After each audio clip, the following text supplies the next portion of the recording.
ಸ್ನೇಹಿತರೆ, ಅಕ್ಟೋಬರ್ 31 ರಾಷ್ಟ್ರೀಯ ಏಕತಾ ದಿವಸ. ಸರ್ದಾರ್ ಪಟೇಲ್ ಅವರ ಸ್ಮರಣಾರ್ಥ ನಾವು ಅವರ ಸ್ಮರಣಾರ್ಥವೇ ಕಟ್ಟಿರೋ ಈ ಸ್ಟ್ಯಾಚ್ಯೂ ಆಫ್ ಯೂನಿಟಿಗೆ ಹೋಗಿದ್ವಿ. ಯಾವಾಗ ಗುಜರಾತ್ ಅಸೆಂಬ್ಲಿ ಎಲೆಕ್ಷನ್ ಟೈಮ್ನಲ್ಲಿ ಗುಜರಾತ್ನಾದ್ಯಂತ ಟ್ರಾವೆಲ್ ಮಾಡುವಾಗ ನಾವು ಅಲ್ಲಿಗೆ ಹೋಗಿದ್ವಿ. ಇದು ರೈಟ್ ಟೈಮ್ ಅಂತ ಅನಿಸ್ತು. ತುಂಬ ಜನ ನೋಡಿರಲಿಲ್ಲ ಅದನ್ನು. ರೀಪಬ್ಲಿಷ್ ಮಾಡಿ ಇನ್ನಷ್ಟು ಜನಕ್ಕೆ ಅದನ್ನು ತಲುಪಿಸೋಕೆ ಬನ್ನಿ ಸ್ಟ್ಯಾಚ್ಯೂ ಆಫ್ ಯೂನಿಟಿಗೆ ಹೋಗಿ ಬರೋಣ.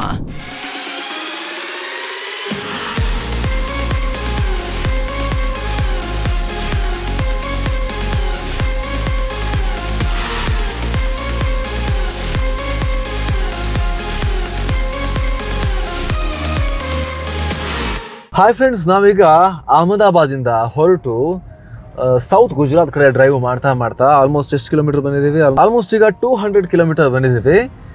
ಏಕ್ತಾ ದ್ವಾರ್ ನೀವು ಇಲ್ಲಿ ನೋಡ್ತಾ ಇದ್ದೀರಿ. ಇದು ನರ್ಮದಾ ಜಿಲ್ಲೆಯಲ್ಲಿರೋ ಕೆವಾಡಿಯಾದಲ್ಲಿರೋ ಸ್ಟ್ಯಾಚ್ಯೂ ಆಫ್ ಯೂನಿಟಿಗೆ ಪ್ರವೇಶವನ್ನು ನಾವು ಪಡಿತಾ ಇದ್ದೀವಿ. ಆ ಪ್ರದೇಶಕ್ಕೆ ಎಂಟರ್ ಆಗ್ತಾ ಇದ್ದೀವಿ. ಅದಕ್ಕೆ ಏಕ್ತಾ ದ್ವಾರ್ ಅಂತ ಬೋರ್ಡನ್ನು ಹಾಕಿದ್ದಾರೆ. ರಾಷ್ಟ್ರ ಧ್ವಜವನ್ನು ಕೂಡ ನೀವಿಲ್ಲಿ ಗಮನಿಸಬಹುದು. ಸ್ಟ್ಯಾಚ್ಯೂ ಆಫ್ ಯೂನಿಟಿ ನಮಗೆ ಬರಬೇಕಾದ್ರೆ ಸ್ವಲ್ಪ ದೂರದಲ್ಲೇ ಕಾಣುತ್ತೆ, ಚಿಕ್ಕದಾಗಿ ಕಾಣುತ್ತೆ.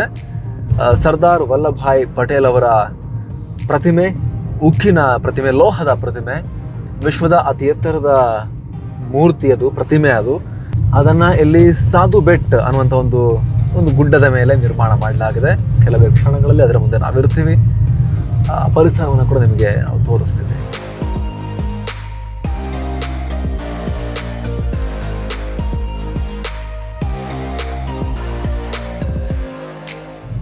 ಸ್ನೇಹಿತರೆ, ನೋಡ್ತಾ ಇರಬಹುದು ನೀವು ಸರ್ದಾರ್ ವಲ್ಲಭಭಾಯ್ ಪಟೇಲ್, ದೇಶದ ಉಕ್ಕಿನ ಮನುಷ್ಯನ ಲೋಹದ ಪ್ರತಿಮೆ ಯಾವ ರೀತಿಯಲ್ಲಿ ನಿಂತಿದೆ ಅಂತ ಹಿಂಭಾಗದಿಂದ ನಾವು ಅದನ್ನು ನೋಡ್ತಾ ಇದ್ದೀವಿ. ಇನ್ನೂ 4 ಕಿಲೋಮೀಟರ್ನ ಇರಬೇಕು ಬಹುಶಃ. ಇಲ್ಲಿಂದನೇ ಅಷ್ಟು ದೈತ್ಯವಾಗಿ, ವಿಶಾಲವಾಗಿ, ಗಂಭೀರವಾಗಿ ಸರ್ದಾರ್ ಪ್ರತಿಮೆ ನೀವು ನೋಡ್ತಾ ಇದ್ದೀರಿ. ಹೋಗೋ ದಾರಿಯುದ್ದಕ್ಕೂ ರೈಟ್ ಸೈಡ್ನಲ್ಲಿ ನೋಡಿ ಕಲರ್ ಮರಗಳು, ಬಣ್ಣದ ಹಣ್ಣುಗಳನ್ನು ಹೊತ್ತು ನಿಂತಿವೆ. ಆದರೆ ಎಲ್ಲ ಪ್ಲಾಸ್ಟಿಕ್ದು, ತಿನ್ನೋಕ್ಕಾಗಲ್ಲ. ನೋಡೋಕ್ಕೆ ಚೆನ್ನಾಗಿ ಕಾಣಬೇಕು ಅಂತ ಸುಮಾರೆಲ್ಲ ಮಾಡಿದ್ದಾರೆ ಬ್ಯೂಟಿಫಿಕೇಶನ್. ಸ್ಟ್ಯಾಚು ಹತ್ತಿರಕ್ಕೆ ವೆಹಿಕಲ್ ತಗೊಂಡೋಗ್ತಿರೋದಿಲ್ಲ. ಇಲ್ಲಿ ಪಾರ್ಕ್ ಮಾಡಬೇಕು. 3-4 ಕಿಲೋಮೀಟರ್ ಮುಂಚೆ ಅದಾದ ನಂತರ ಈ ರಿಕ್ಷಾಗಳನ್ನು ಬಳಸ್ಕೊಂಡು ಹೋಗ್ಬೋದು. ಬಸ್ಗಳನ್ನು ಕೂಡ ಬಳಸ್ಕೊಂಡು ನಾವು ಈ ರಿಕ್ಷಾವನ್ನು ಮಾಡ್ತಾ ಇದ್ದೀವಿ.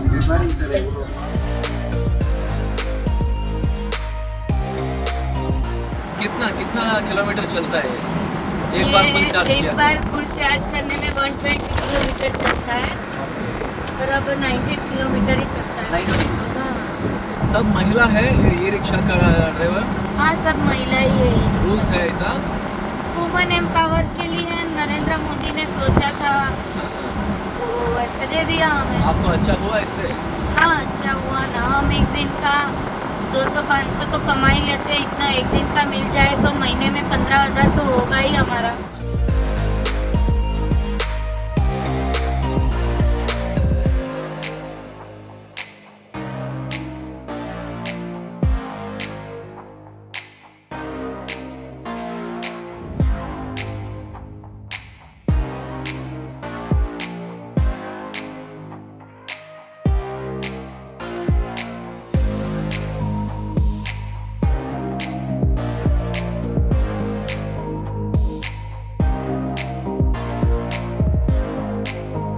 ಎಸ್ ಫ್ರೆಂಡ್ಸ್, ನಾವೀಗ ಸ್ಟ್ಯಾಚ್ಯೂ ಆಫ್ ಯೂನಿಟಿ ಮುಂಭಾಗದಲ್ಲಿದ್ದೀವಿ. ಸರ್ದಾರ್ ವಲ್ಲಭಭಾಯ್ ಪಟೇಲ್ ಅವರ 182 ಮೀಟರ್ ಅಂದರೆ 597 ಅಡಿ ಎತ್ತರದ ಪ್ರತಿಮೆ ಇದು. ಸ್ಟೀಲ್, ತಾಮ್ರ, ಕಂಚು ಹಾಗೂ ಸಿಮೆಂಟನ್ನು, ಕಾಂಕ್ರೀಟನ್ನು ಬಳಸಿ ಇದರ ನಿರ್ಮಾಣವನ್ನು ಮಾಡಲಾಗಿದೆ. ಪದ್ಮಭೂಷಣ ಪುರಸ್ಕೃತ ರಾಮ್ ವಿ ಸುತರ್ ಅವರು ಇದರ ಡಿಸೈನಿಂಗನ್ನು ಮಾಡಿದ್ದಾರೆ. ಅವರ ಡಿಸೈನಿಂಗ್ನಲ್ಲಿ ಮೂಡಿಬಂದಿರುವಂತಹ ಪ್ರತಿಮೆ ಇದು. 2013ರಲ್ಲಿ ನರೇಂದ್ರ ಮೋದಿಯವರು ಗುಜರಾತ್ ಮುಖ್ಯಮಂತ್ರಿಯಾಗಿದ್ದಾಗ ಇದರ ಪ್ರಾಜೆಕ್ಟನ್ನು ಆರಂಭ ಮಾಡಲಾಯಿತು. 2018ರ ತನಕ ಇದರ ನಿರ್ಮಾಣ ಕಾರ್ಯ ನಡೆಯಿತು. 2018ರಲ್ಲಿ ಇದು ಉದ್ಘಾಟನೆಯಾಯಿತು, ಲೋಕಾರ್ಪಣೆಯಾಯಿತು. ದೇಶ ಸ್ವಾತಂತ್ರ್ಯವನ್ನು ಪಡೆದಾಗ 560ಕ್ಕೂ ಅಧಿಕ ರಾಜ ಸಂಸ್ಥಾನಗಳಿದ್ವು. ಅದನ್ನು ಒಂದೇ ದೇಶ ಮಾಡೋದು ಬಹಳ ಚಾಲೆಂಜಿಂಗ್ ಆಗಿತ್ತು. ಯಾಕಂದರೆ ಬ್ರಿಟಿಷರು ಆ ರಾಜ್ಯ ಸಂಸ್ಥಾನಗಳಿಗೆ ನೀವು ಸ್ವತಂತ್ರವಾಗಾದರೂ ಇರ್ಬೋದು, ಪಾಕಿಸ್ತಾನಕ್ಕಾದರೂ ಸೇರ್ಬೋದು, ಅಥವಾ ಭಾರತಕ್ಕಾದರೂ ಸೇರ್ಬೋದು ಅನ್ನೋ 3 ಆಯ್ಕೆಗಳನ್ನು ಕೊಟ್ಟಿದ್ದರು. ಅವರ ಚಾಯ್ಸನ್ನು ಫಾಲೋ ಮಾಡೋಕ್ಕೆ ಅವರಿಗೆ ಅಧಿಕಾರವನ್ನು ಕೊಡಲಾಗಿತ್ತು. ಅಂಥ ಟೈಮ್ನಲ್ಲಿ ಕೆಲವರು ಉಲ್ಟಾ ಹೊಡಿತಾಯಿದ್ರು, ನಕರ ಮಾಡ್ತಾಯಿದ್ರು. ಅವರೆಲ್ಲರನ್ನ ಕೂಡ ಸಾಮ, ದಾನ, ದಂಡ, ಭೇದ ಮಾರ್ಗಗಳನ್ನು ಬಳಸಿ ಕೆಲವರಿಗೆ ಮುದ್ದು ಮಾಡಿ ಕೆಲವರಿಗೆ ತಲೆ ಮೇಲೆ ಕೊಟ್ಟು ಭಾರತಕ್ಕೆ ಸೇರಿಸುವಲ್ಲಿ ಸರ್ದಾರ್ ವಲ್ಲಭಭಾಯ್ ಪಟೇಲ್ ಅವರ ಪಾತ್ರ ತುಂಬ ಮುಖ್ಯ ಆಗಿತ್ತು. ಅಂದರೆ ದೇಶವನ್ನು ಯೂನಿಫಿಕೇಶನ್ ಮಾಡಿದ್ದು, ಒಂದು ಏಕ ರಾಷ್ಟ್ರವನ್ನಾಗಿ ರೂಪಿಸಿದ್ದು ಸರ್ದಾರ್ ಪಟೇಲ್ ಅವರ ದೊಡ್ಡ ಕೊಡುಗೆ ಈ ದೇಶಕ್ಕೆ. ಹಾಗಾಗಿ ಅವರ ಹೆಸರಲ್ಲಿ ಸ್ಟ್ಯಾಚ್ಯೂ ಆಫ್ ಯೂನಿಟಿಯ ನಿರ್ಮಾಣವನ್ನು ಮಾಡಲಾಗಿದೆ.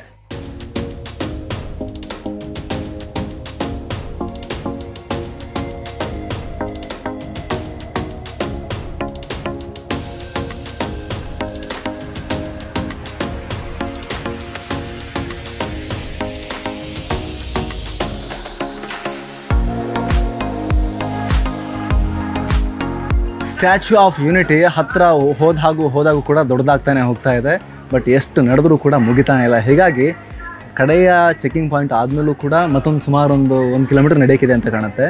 ಹಾಗಾಗಿ ನಡೆಯೋಕ್ಕೆ ಯಾರಿಗೆಲ್ಲ ಕಷ್ಟ ಆಗಬಹುದು ಅಂಥವರಿಗೆ ಈ ರೀತಿ ಇಲ್ಲೂ ಕೂಡ ಎಸ್ಕಲೇಟರ್ನ ವ್ಯವಸ್ಥೆಯನ್ನು ಮಾಡಲಾಗಿದೆ.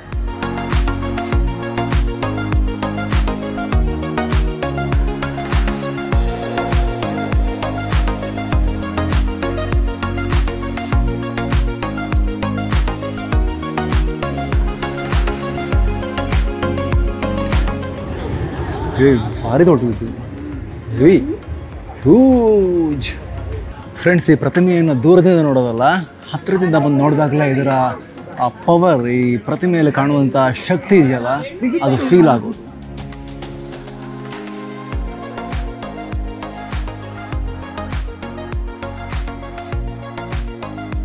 ಫ್ರೆಂಡ್ಸ್, ನೀವು ಎಲ್ಲೇ ಇರಿ ದೇಶದಲ್ಲಿ, ಅಲ್ಲಿಂದ ಗುಜರಾತಿಗೆ ಬರೋದು ಒಂದು ಜರ್ನಿ, ಗುಜರಾತಿಗೆ ಬಂದ ಮೇಲೆ ಅಹಮದಾಬಾದಿಂದ ನರ್ಮದಾಗೆ ಬರೋದೊಂದು ಜರ್ನಿ, ಸ್ಟ್ಯಾಚ್ಯೂ ಆಫ್ ಯೂನಿಟಿ ಪರಿಸರ ಫಸ್ಟ್ ತೋರಿಸೋದಲ್ಲ ಅಲ್ಲಿಗೆ ಬರೋದೊಂದು ಜರ್ನಿ, ಅಲ್ಲಿಂದ ಇಲ್ಲಿಗೆ ಬರೋದು ಇನ್ನೊಂದು ದೊಡ್ಡ ಜರ್ನಿ. ಇದು 3-3ವರೆಗೆ ಬಂದಿದ್ದೀವಿ ನಾವು. ಸ್ಟ್ಯಾಚ್ಯೂ ಆಫ್ ಯೂನಿಟಿ ಬೋರ್ಡ್ ಕಂಡು ಅಷ್ಟು 3-3ವರೆಗೆ ಬಂದಿದ್ದೀವಿ.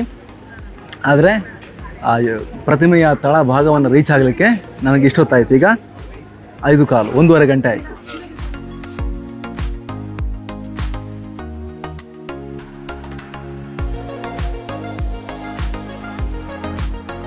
ದೂರದಿಂದ ಕಾಣುತ್ತಲ್ಲ ಈ ಪ್ರತಿಮೆ, ಅವಾಗ ಅನಿಸುತ್ತೆ ಮೋಸ್ಟ್ಲಿ ನಾವು ಇದೊಂದು ಬೆರಳಷ್ಟು ಎತ್ತರ ಇರ್ಬೋದಾ ನಾವು ಅಂತ ಅನಿಸುತ್ತೆ. ಇಲ್ಲಿ ಬಂದು ನೋಡಿದ್ರೆ ಎಕ್ಸಾಕ್ಟ್ಲಿ ಚಪ್ಪಲಿ, ಸರ್ದಾರ್ ಪಟೇಲ್ರ ಚಪ್ಪಲಿ ಎಷ್ಟು ಎತ್ತರ ನಾವಿದ್ದೀವಿ. ಬೆರಳು, ಅವರ ಕಾಲಿನ ಹೆಬ್ಬೆರಳು ನಮ್ಮ 2-3 ಪಟ್ಟು ಎತ್ತರ ಇದೆ. ಏನೊಂದು 15 ಅಡಿ ಎತ್ತರ ಇರ್ಬೋದು ಬರೀ ಬೆರಳೆ. ಅದಾದಮೇಲೆ ಬೃಹದಾಕಾರದ ಸರ್ದಾರ್ ವಲ್ಲಭಭಾಯ್ ಪಟೇಲ್ ಅವರ ಮೂರ್ತಿ.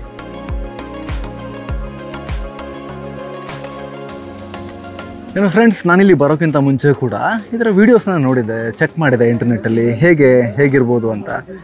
ಚೆನ್ನಾಗೇ ಕಾಣುತ್ತೆ ವೀಡಿಯೋಗಳಲ್ಲಿ. ಆದರೆ ಇದರ ರಿಯಲ್ ಪವರ್ ನಿಮಗೆ ಫೀಲ್ ಆಗಬೇಕು ಅಂದರೆ ಇಲ್ಲಿಗೆ ಬಂದೇ ನೋಡಬೇಕು. ಈ ಪ್ರತಿಮೆ, ಇದರ ಅಕ್ಕಪಕ್ಕ ಕಾಣುವಂಥ ಈ ನರ್ಮದಾ ನದಿ, ಆ ಬೆಟ್ಟ, ಈ ಇಡೀ ಪರಿಸರ ಇದೆಯಲ್ಲ, ಇದು ನಿಮಗೆ ಬೇರೆಯದೇ ಫೀಲ್ ಕೊಡುತ್ತೆ. ನೀವು ಈ ವಿಡಿಯೋ ಕೂಡ ಆಗಿರ್ಬೋದು ಅಥವಾ ಬೇರೆ ಯಾವುದೇ ವಿಡಿಯೋ ಆಗಿರ್ಬೋದು, ವಿಡಿಯೋಗಳಲ್ಲಿ ನೋಡೋದಕ್ಕಿಂತಲೂ ಹತ್ತಿರ ಬಂದು ನೋಡಿದಾಗ ಬೇರೆಯದೇ ಅನುಭೂತಿಯನ್ನು, ಫೀಲನ್ನು ಈ ಪರಿಸರ ನಿಮಗೆ ನೀಡುತ್ತೆ.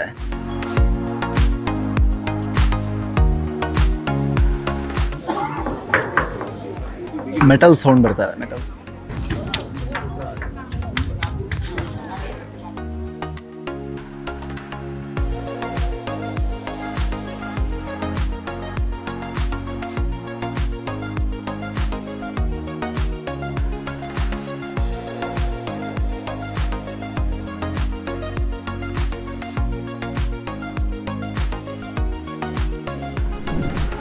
ನಾವೀಗ ಸ್ಟ್ಯಾಚ್ಯೂ ಆಫ್ ಯೂನಿಟಿಯ ಒಳಭಾಗವನ್ನು ಪ್ರವೇಶ ಮಾಡ್ತಾ ಇದ್ದೀವಿ.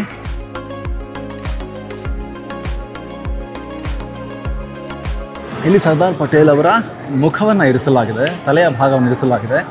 ಯಾಕಂದರೆ ಸ್ಟ್ಯಾಚ್ಯೂ ಎಷ್ಟು ದೊಡ್ಡ ಇದೆ ಅಂದರೆ ಹತ್ತಿರ ಬರ್ತಾ ಅವರ ಒಂದು ಫೇಸೇ ನಮಗೆ ಕಾಣೋದಿಲ್ಲ, ದೂರದಿಂದನೇ ನೋಡಬೇಕು, ಫೇಸ್ ಕಾಣಬೇಕು ಅಂದರೆ. ಹಾಗಾಗಿ ಅವರ ಮುಖವನ್ನು ಇಲ್ಲಿ ಒಂದು ಕೂಡ ನಿರ್ಮಾಣ ಮಾಡಿಡಲಾಗಿದೆ.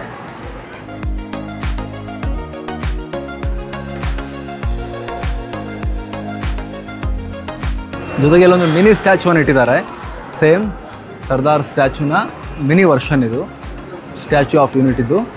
ಜೊತೆಗೆ ಇಲ್ಲಿ ಮೇಕಿಂಗ್ ಆಫ್ ದ ಸ್ಟ್ಯಾಚ್ಯೂ, ಅದರ ದೃಶ್ಯಗಳನ್ನು ಕೂಡ ಇಲ್ಲಿ ತೋರಿಸ್ತಾ ಇರ್ತಾರೆ.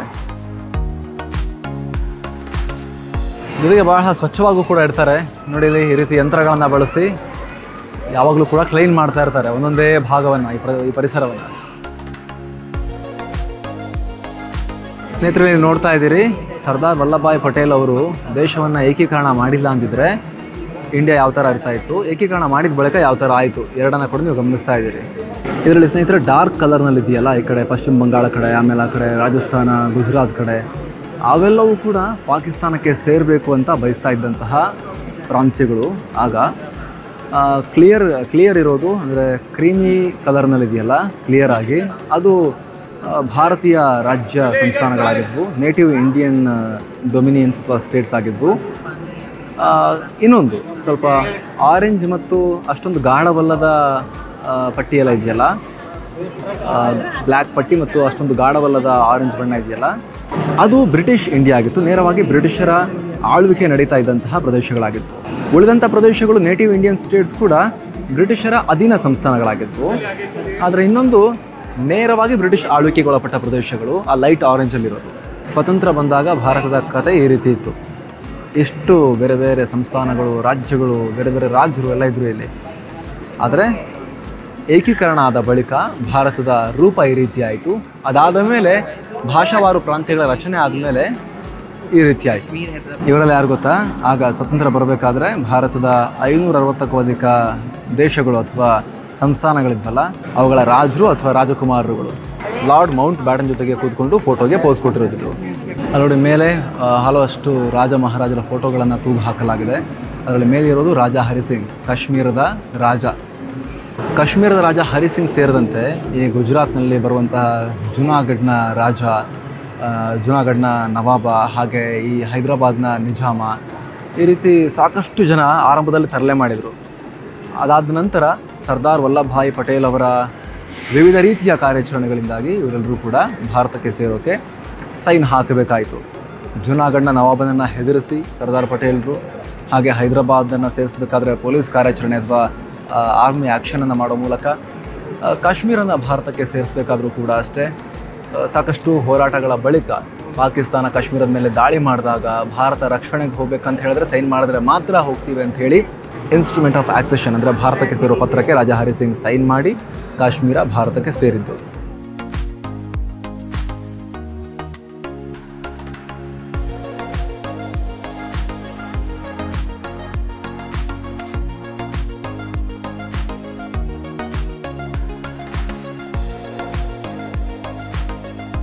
ನೋಡಿ, ಒಳಗೆ ಈ ರೀತಿ ಇದೆ.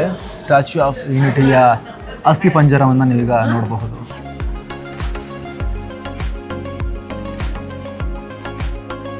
ಸ್ನೇಹಿತರೆ, ನಾವೀಗ ಸ್ಟ್ಯಾಚ್ಯೂ ಆಫ್ ಯೂನಿಟಿಯ ವ್ಯೂವರ್ ಗ್ಯಾಲರಿಯಲ್ಲಿ ಬಂದಿದ್ದೀವಿ. ಇಲ್ಲಿಂದ ಇದು ಆಲ್ಮೋಸ್ಟ್ ಸ್ಟ್ಯಾಚ್ಯೂನ ಎದೆ ಭಾಗದಲ್ಲಿ ಬರುತ್ತೆ. ಇಲ್ಲಿಂದ ಹೊರಗಿನ ವಿಹಂಗಮ ನೋಟವನ್ನು ನೀವು ಕಣ್ತುಂಬಿಕೊಳ್ಳಬಹುದು. ಬೆಟ್ಟ ಗುಡ್ಡಗಳು ಅಕ್ಕಪಕ್ಕದಲ್ಲಿ, ನರ್ಮದಾ ನದಿ ಹಾಗೂ ದೂರದಲ್ಲಿ ನಿಮಗೆ ಸರ್ದಾರ್ ಸರೋವರ್ ಡ್ಯಾಮ್ ಕೂಡ ಕಣ್ಣಿಗೆ ಕಾಣಿಸ್ತಾ ಇದೆ. ನೋಡಿ ಸ್ನೇಹಿತರೆ, ದೊಡ್ಡ ಪ್ರಮಾಣದಲ್ಲಿ ಪ್ರವಾಸಿಗರು ಬರ್ತಾರೆ. ಪ್ರತಿ ವರ್ಷವೂ ಕೂಡ 30 ಲಕ್ಷ ಹೆಚ್ಚು ಕಮ್ಮಿ, ಇದು 2018-19 ಲೆಕ್ಕಾಚಾರದ ಪ್ರಕಾರ ಪ್ರತಿ ವರ್ಷ 30 ಲಕ್ಷ ಪ್ರವಾಸಿಗರು ಇಲ್ಲಿಗೆ ಭೇಟಿ ನೀಡ್ತಾರೆ. ಅದಾದಮೇಲೆ 2 ವರ್ಷ ಕೊರೋನಾ ಇತ್ತು, ಪ್ರವಾಸಿಗರು ಬರೋ ಚಾನ್ಸಸ್ ಜಾಸ್ತಿ ಇರಲಿಲ್ಲ. ಈಗ 21-22ರ ಡೇಟಾ ಇನ್ನೂ ಕೂಡ ಲಭ್ಯ ಆಗಿಲ್ಲ. 18-19ರ ಡೇಟಾ ಪ್ರಕಾರ ಪ್ರವಾಸಿಗರು ಪ್ರತಿ ವರ್ಷ 28-30 ಲಕ್ಷ ಬರ್ತಾರೆ ಅಂತ ಇಲ್ಲಿ ಹೇಳ್ತಾ ಇದ್ದಾರೆ. ಸ್ಟ್ಯಾಚ್ಯೂ ಆಫ್ ಯೂನಿಟಿಗೆ ಬರಬೇಕು ಅಂತ ಹೇಳಿದ್ರೆ ತೀರಾ ಗಡಿಬಿಡಿಲಿ ಬರ್ತೀವಿ ಅಂದರೆ ಸಾಧ್ಯನೇ ಇಲ್ಲ. ನಿಮಗೆ ಅಟ್ಲೀಸ್ಟ್ 3-4 ಗಂಟೆಗಳ ಟೈಮ್ ಬೇಕಾಗುತ್ತೆ. ಬಿಕಾಸ್ ನೀವು ಸ್ಟ್ಯಾಚ್ಯೂ ಆಫ್ ಯೂನಿಟಿಯ ಒಳಗೆ ಪ್ರವೇಶ ಪಡಿಬೇಕು ಅಂದ್ರೆ ಸುಮಾರು 1-1.5 ಗಂಟೆಗಳ ಕಾಲ ವಿವಿಧ ಕಡೆ ಹೋಗಿ ಬೇರೆ ಬೇರೆ ಕಡೆ ಚೆಕ್ಕಿಂಗ್ ಆಗಿ ಹಲವಾರು ಎಸ್ಕಲೇಟರ್ಗಳನ್ನು, ಮೆಟ್ರೋಗಳನ್ನು ಏರಿ ಇಲ್ಲಿ ಬರಬೇಕಾಗತ್ತೆ. ಅದಾದಮೇಲೆ ಒಳಗೆ ಬಂದ ಮೇಲೆ ಈ ವ್ಯೂವರ್ ಗ್ಯಾಲರಿಯನ್ನು ನೀವು ಎಂಟರ್ ಆಗಬೇಕು ಅಂದರೆ, ಲಿಫ್ಟ್ ಹತ್ತಿ ಇಲ್ಲಿಗೆ ಬರಬೇಕು ಅಂದರೆ ಮತ್ತೆ ನೀವು ಕನಿಷ್ಠ ಪಕ್ಷ 1/4 ಗಂಟೆಗಳ ಕ್ಯೂನಲ್ಲಿ ನಿಂತು ಲೈನ್ನಲ್ಲಿ ಇಲ್ಲಿಗೆ ಬರಬೇಕಾಗತ್ತೆ.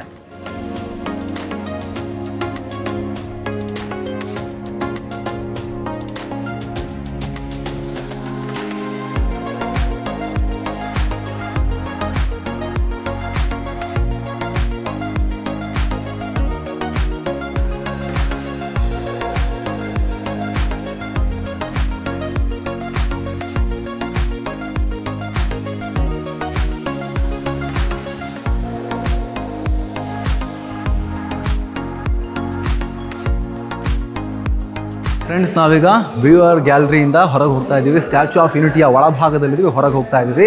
ಲಿಫ್ಟ್ ಆಪರೇಟರ್ ಬಳಿ ನಾವು ಕೇಳಿದ್ವಿ ಎಷ್ಟು ಫ್ಲೋರ್ ಇದು ಅಂತ. ಅವ್ರು ಹೇಳಿದ್ರು 46 ಮಹಡಿಯಷ್ಟು ಎತ್ತರದ ಒಂದು ಸ್ಟ್ರಕ್ಚರ್ ಇದು. ವ್ಯೂವರ್ ಗ್ಯಾಲರಿ ಇರೋದು ನಾವೀಗ ಅಲ್ಲಿ ಹೋಗಿ ಎಲ್ಲ ಹೊರಗಡೆ ತೋರಿಸಿದ್ವಲ್ಲ, ಅದಿರೋದು 32ನೇ ಮಹಡಿಯಲ್ಲಿ ಅಂತ ಹೇಳಿದ್ರು. ಅದಕ್ಕಿಂತ ಮೇಲೆ ಏನಿದೆ ಕೇಳಿದಕ್ಕೆ ಈ ಲಿಫ್ಟೆಲ್ಲ ಆಪರೇಟ್ ಮಾಡುವಂಥ ಜಾಗ, ಟೆಕ್ನಿಕಲ್ ಥಿಂಗ್ಸನ್ನು ಹ್ಯಾಂಡಲ್ ಮಾಡುವಂತಹ ಸಿಬ್ಬಂದಿ ಮೇಲಿರ್ತಾರೆ ಅಂತ ಅವ್ರು ಹೇಳಿದ್ರು. ಇನ್ನು ಸ್ನೇಹಿತರೆ, ಅಲ್ಲಿ ಲಿಫ್ಟಲ್ಲೂ ಕೂಡ ಪಿಕ್ಚರನ್ನು ಹಾಕಿದ್ರು. 2 ಕಂಬಗಳ ರೀತಿಯ ರಚನೆಯನ್ನು ಫಸ್ಟಿಗೆ ಮಾಡಿ ಆ 2 ಪಿಲ್ಲರ್ಗಳಲ್ಲಿ ಇಡೀ ಸ್ಟ್ರಕ್ಚರನ್ನು ನಿಲ್ಲಿಸಲಾಗಿದೆ. ಹೊರಗಿಂದ ನೋಡಿದಾಗ ಇದೊಂದು ಮೂರ್ತಿ ಅಥವಾ ವಿಗ್ರಹ ಅಥವಾ ಈ ಸ್ಟ್ಯಾಚು ಅಂತ ನೀವು ಹೇಳ್ಬೋದು, ಪ್ರತಿಮೆ ಅಂತ ಹೇಳ್ಬೋದು.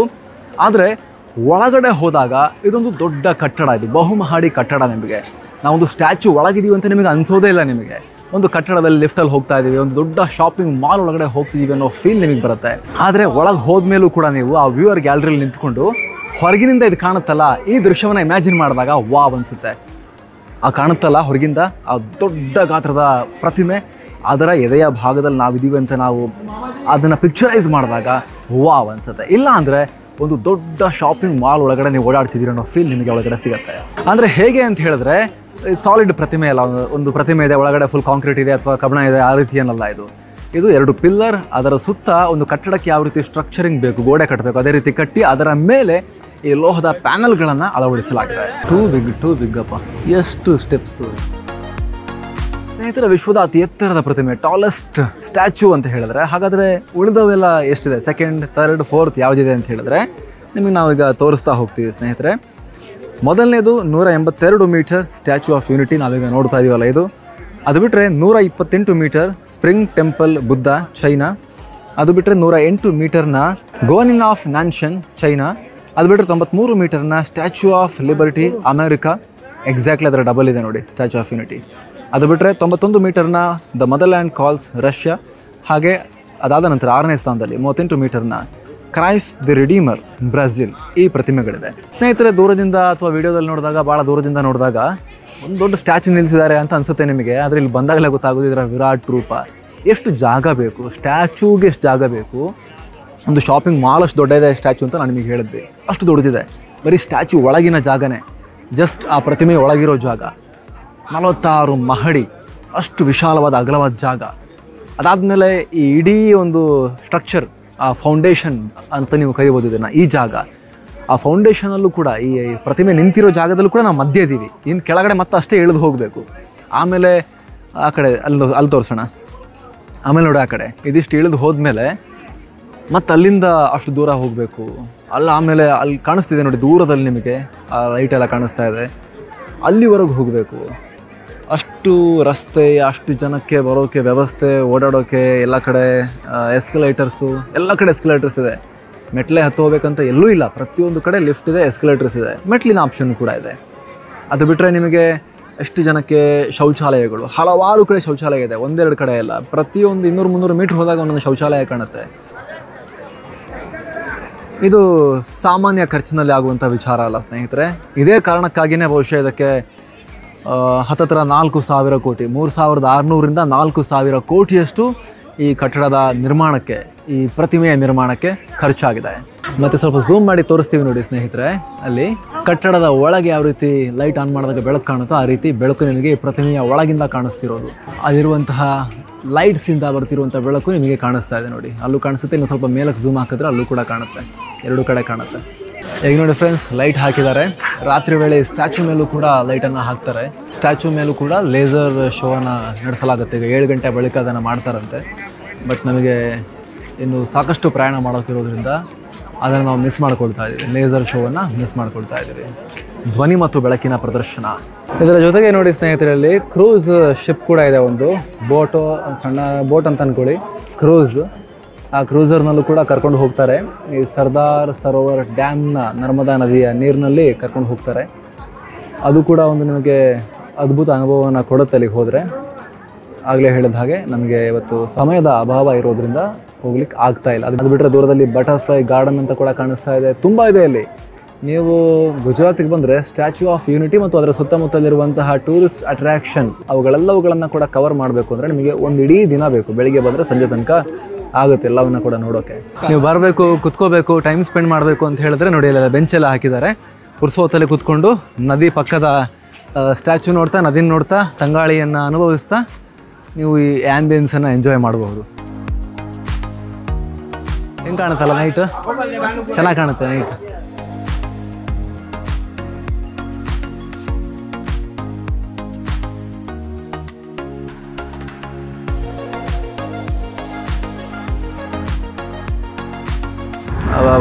ಇಟ್ಸ್ ಹ್ಯೂಜ್, ಇದು ಮ್ಯಾಮ್ಮತ್ತಿದೆ, ಮ್ಯಾಗ್ನಿಫಿಸೆಂಟ್ ಅಬ್ಬಾ. ಫ್ರೆಂಡ್ಸ್, ಹೋಗ್ಬೇಕಾದ್ರೆ ಹೇಳಿದ್ವಲ್ಲ ನಿಮಗೆ, ಇದೆಲ್ಲ ಪ್ಲಾಸ್ಟಿಕ್ ಮರಗಳಿದೆ, ಪ್ಲಾಸ್ಟಿಕ್ ಹಣ್ಣಿದೆ, ತಿನ್ನೋಕ್ಕಾಗಲ್ಲ ಅಂತ ಹೇಳಿದ್ವಿ. ಲೈಟೆಲ್ಲ ಹಾಕ್ತಾರೆ ಅನಿಸುತ್ತೆ, ಬ್ಯೂಟಿಫುಲ್ಲಾಗಿ ಕಾಣುತ್ತೆ ಅನಿಸುತ್ತೆ ಅಂತ. ಈಗ ನೋಡಿ ಕಾಣಿಸ್ತಾ ಇದೆ. ಒಂದು ಮನಮೋಹಕ ದೃಶ್ಯ ನಿಮಗೆ ಉದ್ದಕ್ಕೂ ಸಿಗುತ್ತೆ. ಬರೀ ಸ್ಟ್ಯಾಚ್ಯೂ ಆಫ್ ಯೂನಿಟಿ ಮಾತ್ರ ಅಲ್ಲ, ಸ್ಟ್ಯಾಚ್ಯೂ ಆಫ್ ಯೂನಿಟಿ ಪರಿಸರವನ್ನು ಪ್ರವೇಶ ಮಾಡೋಕ್ಕಿಂತ ಒಂದು 6-7 ಕಿಲೋಮೀಟ್ರ್ಗಿಂತ ಮುಂಚೆನೇ ಈ ಏನು ಹೇಳ್ತಾರೆ, ಎಕ್ಸ್ಟ್ರಾ ವ್ಯಾಗನ್ಸಾ ಅಂತಾರಲ್ಲ, ಅಥವಾ ಈ ವೈಭವ ಅಂತ ಹೇಳ್ತಾರಲ್ಲ, ಆ ವೈಭವ ನಿಮ್ಮ ಕಣ್ಣಿಗೆ ಕಾಣುತ್ತೆ. ಫುಲ್ ಹೈಫೈ ಇದೆ. ರೋಡ್ಗಳಾಗಿರ್ಬೋದು, ಬ್ರಿಡ್ಜ್ಗಳಾಗಿರ್ಬೋದು, ಡಿವೈಡಲ್ಲಿ ಇಟ್ಟಿರುವಂಥ ಲೈಟ್ಗಳಾಗಿರ್ಬೋದು, ಎಲ್ಲವೂ ಹೈಫೈ. ಸ್ನೇಹಿತರೆ, ಸ್ಟ್ಯಾಚ್ಯೂ ಆಫ್ ಯೂನಿಟಿಯನ್ನು ನೋಡಿ ನಾವೀಗ ಹೋಗ್ತಾ ಇದ್ದೀವಿ. ಸುತ್ತಮುತ್ತಲಿನ ಪರಿಸರ ನೋಡಿ. ಇಲ್ಲಿ ಸಾವಿರಾರು ಕಾರುಗಳು ವಿವಿಧ ಹಂತದ ಮಲ್ಟಿಲೇಯರ್ ಪಾರ್ಕಿಂಗ್ನಲ್ಲಿ ಇಲ್ಲಿ ಪಾರ್ಕ್ ಆಗಿವೆ. ನಿಮ್ಮ ಸುತ್ತಲೂ 4 ದಿಕ್ಕುಗಳಲ್ಲೂ ಕೂಡ ನಿಮಗೆ ಹಲವು ಹಂತಗಳಲ್ಲಿ ಪಾರ್ಕಿಂಗ್ನ ಲೆವೆಲ್ಸ್ ನಿಮಗೆ ಕಾಣುತ್ತೆ. ಅಲ್ಲಿವರೆಗೂ, ಅಲ್ಲಿ ಕೆಂಪು ಲೈಟ್ ಕಾಣುತ್ತೆ, ಅಲ್ಲಿವರೆಗೂ ನಿಮಗೆ ಪಾರ್ಕಿಂಗ್ ಇದೆ. ಆ ಕಡೆ ನೋಡಿ, ಗುಡ್ಡಗಳ ಮೇಲೆಲ್ಲ ಹಸಿರು ಲೈಟನ್ನು ಹಾಕಿ ಎಷ್ಟು ಚೆನ್ನಾಗಿ ಕಾಣೋ ರೀತಿ ಮಾಡಿದ್ದಾರೆ ಅಂತ. ಇಲ್ಲಿ ಒಂದು ವಿಚಾರ ಹೇಳಬೇಕು ನಿಮಗೆ, ತುಂಬ ವ್ಯವಸ್ಥಿತವಾಗಿದೆ ಎಲ್ಲವೂ ಕೂಡ. ಎಷ್ಟು ದೂರದಲ್ಲಿ ಪಾರ್ಕಿಂಗ್ ಮಾಡಬೇಕು, ಎಷ್ಟು ವಾಹನಗಳಿಗೆ ವ್ಯವಸ್ಥೆ ಮಾಡಬೇಕು, ಎಲ್ಲವನ್ನು ಕೂಡ ಪ್ಲ್ಯಾನ್ ಮಾಡಿದ್ದಾರೆ. 4-5 ಕಿಲೋಮೀಟ್ರ್ ಮುಂಚೆನೇ ಗಾಡಿಯೆಲ್ಲ ಪಾರ್ಕ್ ಮಾಡಿ ಹೋಗಬೇಕು. ಇದರಿಂದ ನೀಟಾಗಿ ಪಾರ್ಕಿಂಗ್ ವ್ಯವಸ್ಥೆನೂ ಆಯಿತು. ಸ್ಟ್ಯಾಚ್ಯೂ ಹತ್ತಿರದಲ್ಲಿ ಏಕಾಏಕಿ ಕಂಜೆಷನ್ ಆಗೋದು, ಇಕ್ಕಟ್ಟಾಗೋದು ಕೂಡ ತಪ್ಪಿತು. ಜೊತೆಗೆ ಇಲ್ಲಿಂದ ಅಲ್ಲಿಗೆ ಹೋಗೋಕ್ಕೆ ಈ ರಿಕ್ಷಾಗಳ ವ್ಯವಸ್ಥೆ ಇದೆ, ಬಸ್ ಕೂಡ ಇದೆ. ಆದರೆ ಫ್ಯಾಮಿಲಿ ಎಲ್ಲ ಬಂದವರೆಲ್ಲ ಈ ರಿಕ್ಷಾಗಳಲ್ಲೂ ಕೂಡ ಹೋಗಬಹುದು. 100 ರೂಪಾಯಿ ಇಸ್ಕೋತಾರೆ, ಇಲ್ಲಿಂದ ಅಲ್ಲಿಗೆ ಬಿಡೋಕ್ಕೆ 100-110 ರೂಪಾಯಿ ಇಸ್ಕೊಳ್ತಾರೆ. ಆದರೆ ಈ ರಿಕ್ಷಾಗಳನ್ನು ಮಹಿಳೆಯರು ಮಾತ್ರ ಓಡಿಸೋಕೆ ಅವಕಾಶ ಇರೋದು. ಸೊ ಮಹಿಳಾ ಸಬಲೀಕರಣ ಅನ್ನೋಕ್ಕಿಂತ ಮಹಿಳೆಯರಿಗೆ ಉದ್ಯೋಗಕ್ಕೆ ವ್ಯವಸ್ಥೆ, ಅವ್ರಿಗೂ ಕೂಡ ಒಂದು ಜಾಬ್ ಕೂಡ ಆಯಿತು. ಅಷ್ಟು ಪ್ಲ್ಯಾಂಡಾಗಿ ಎಲ್ಲವನ್ನು ಕೂಡ ಇಲ್ಲಿ ಮಾಡಿದ್ದಾರೆ. ಚೆನ್ನಾಗಿದೆ.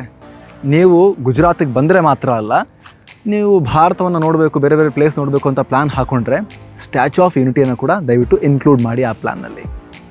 ನಿಮಗೆ ನಿರಾಶೆ ಆಗೋದಿಲ್ಲ.